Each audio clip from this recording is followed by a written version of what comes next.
The story I'm going to tell you is how I was involved in a hit and run in Beijing and how that got me to think about the Chinese economy and its labor force.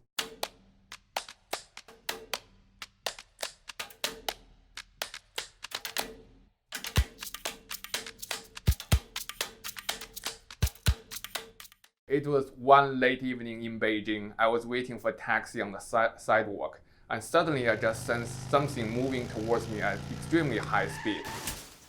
And the next thing I know is that I was laying on the ground. I was hit by a food delivery scooter.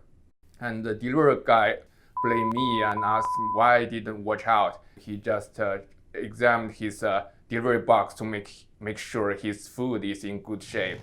And after that, he just drove off. Luckily, I was not injured. So after I stand up, I'm kind of like more interested in the speed of that scooter because apparently it's the fastest scooter I've ever encountered. Later, I learned that many of those delivery scooters have managed to unlock their factory speed limit. As a result, those scooters can travel at top speed of 50-60 miles per hour. After the hit and run, I just left it behind until a few days afterwards. I talked with one of my friends about her recent vacation experience. My friend who works in China just take a vacation during Chinese public holidays. And it's well known that during Chinese public holidays, everywhere is crowded. Everywhere she went is people mountain, people sea. After hearing her complaint, my initial response was that why you just take vacation during a public holiday? It's kind of like well known that the experience will not be pleasant.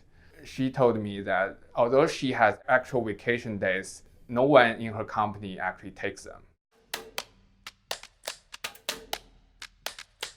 The hit and run and the no vacation stories seem unrelated, but on closer examination, actually they both reveal a deeper theme: the hard working of the Chinese people.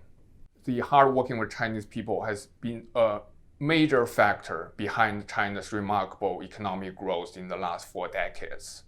However, looking forward, there's a real question that whether this hard working attitude will continue.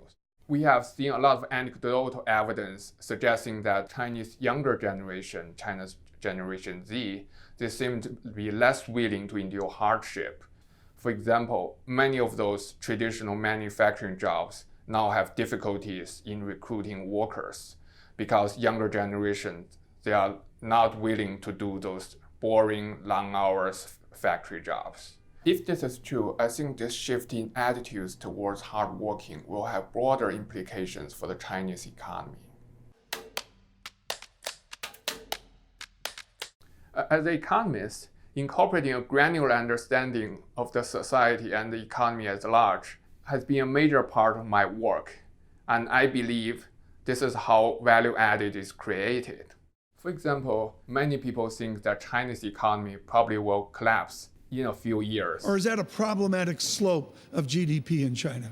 I think it's problematic. In fact, people have plenty of reasons to be pessimistic about Chinese economy. The large and inefficient state economy sector, the high level of debt, the rapid deteriorating demographics. Those distortions all exist and they all have a sizable negative impact on China's growth.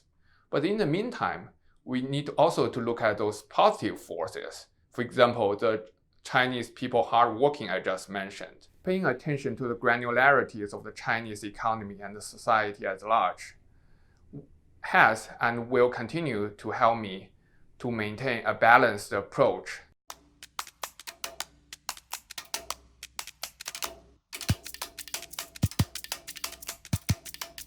Macroeconomics, because I feel macro is more an art than a science. Desk calendars, there are simply more pictures to look at.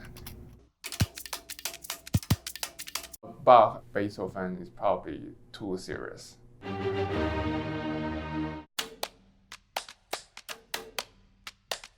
Okay, she said we have vacation days, but no one in my company takes them. I think Perfect. so. For consistency, you look very happy. She said we have vacation days, but no one in my company takes them.